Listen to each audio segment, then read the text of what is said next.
Саламатсыздарбы. Эмесе Геошондо программасы.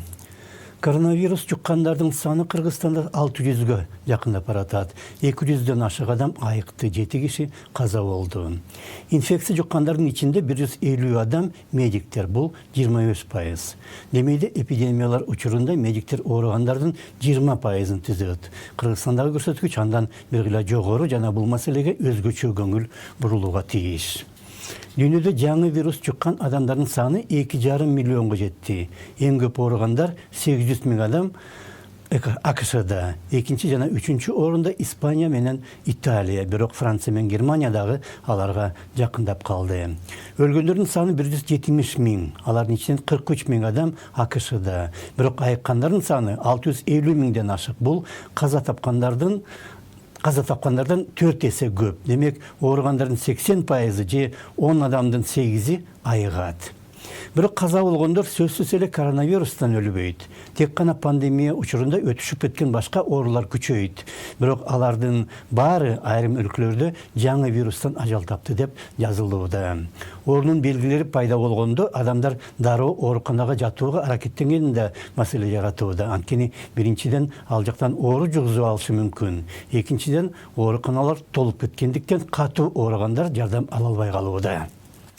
Главное сейчас, чтобы в систему Эң негизги нерсе азыр саламаттык сактоо системасына кошумча маселе жаратпай ооруканаларга барып жатпастан үйдө дарыланган жакшы. Палаталарда өтө оор абалдагы адамдар гана жатыш керек. Бул жерде өтө кылдат тандоо болууга тийиш. Бүткүл саламаттык сактоо системасына караганда адамдар өздөрүнө өзү көбүрөөк жардам кыла алат. Может быть, просто не до вас. Дагы бир маселе, вирус чыккан айрым адамдар оорубайт. Анткени өзүнүн жеке иммунитети күчтүү. Бирок алар вирус алып жүрөт жана башкаларга жугузат.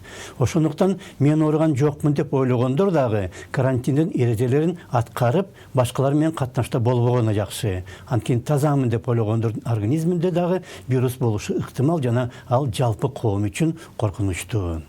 Андан да чоң маселе, бийлик менен медиктер ар бир адамды текшерип, анын организминде жаңы вирус бар же жок экенин аныктай албай жатканында. Анткени тесттер жетишсиз. Ошол себептен ким таза, ким вирус алып жүргөнүн эч ким так билбейт. Адам ооруп калса дагы анын белгилери вирус чуккандан бир нече күндөн кийин гана пайда болот. Ошондуктан ар бир адам ковидке каршы өз алдынча аракет көргөнү жакшы. Медицина тармагы азыр болуп көрбөгөндөй оор абалда. Вакцина табыла элек, ооруканалар толуп кеткен. Медиктер өздөрү да вирус жугузуп алууда. Ошондуктан ар бир адам өз иммунитетин жогорулатуу чараларын көргөнү жакшы. Ар бир эле күндө жогорулуп кетпейт. Бирок эң алгачкы кадам катары тамеки чегип, ичкилик ичкенди токтотуп, дене тарбияга көңүл буруу керек. Ошол эле доктор Комаровский кантип тамактануу тууралуу да кеңеш берет. Принципиальный вопрос, что есть. Өтө маанилүү нерсе. Ооруп калсаңар кантип тамактаныш керек. Тамак ичкиңер келбесе ичпегиле. Жеңил жана оңой сиңе турган тамак ичкиле. Таттуу нерселер, балмуздак, бал, жашылча жемиштер жарайт. Суюктук көп болууга тийиш. Ал таттуу болсо да жарайт. Анткени энергия көбүрөөк болот. Эгер организмге суюктук жетишпей калса, какырык өпкөнүн ичине катып калышы мүмкүн. Жана андан абдан көп маселе жаралышы ыктымал. Вероятность осложнений. Иммунитет ар бир организмден вирус же бактерия сыяктуу жат нерселерге туруштук берип, өз бүтүндүгүн сактоого болгон кудурети. Иммун системасына жиликтер ичиндеги чучук, лимфа, көкүрөктөгү тимус бези жана көкбоор да кирет. Чучук кан жаратат, өзгөчө маанеге кандагы Т лимфоциттер ошолор вирустарды өлтүрөт. Тимус Т лимфоциттерди клондоп көбөйтүп турат. Көкбоор болсо аларды башкарат. Жалпы иммунитет тукум кууп ата-энеден балага өтөт. Кайсыр оору менен ооруп айыкканда адамда ошол ооруга каршы иммунитет пайда болот. Адамда жергиликтүү да иммунитет болот. Мисалга, суюктук аз болсо, шилекей же мурун ичиндеги суюктук иммундук сапатын жоготот.